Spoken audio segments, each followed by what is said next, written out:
জান্নাতের ফ্লোর কি হবে, ফ্লোরটা কি হবে, মাটিটা কি হবে।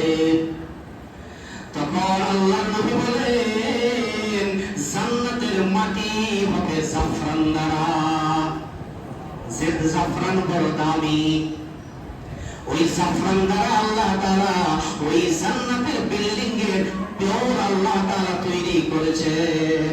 সাহাবায়ে কেরামরা জিজ্ঞাসা করলো, ও নবী, জান্নাতে আল্লাহ তাআলা বিল্ডিং এর জন্য যে কংক্রিট গুলো ব্যবহার করেছেন, এই কংক্রিট গুলো কিসের?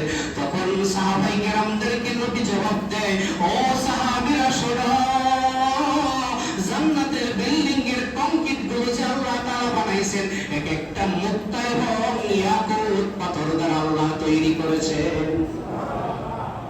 ও নবী, ওই জান্নাতের ভিতরে যারা প্রবেশ করবে তাদের কি অবস্থা হবে?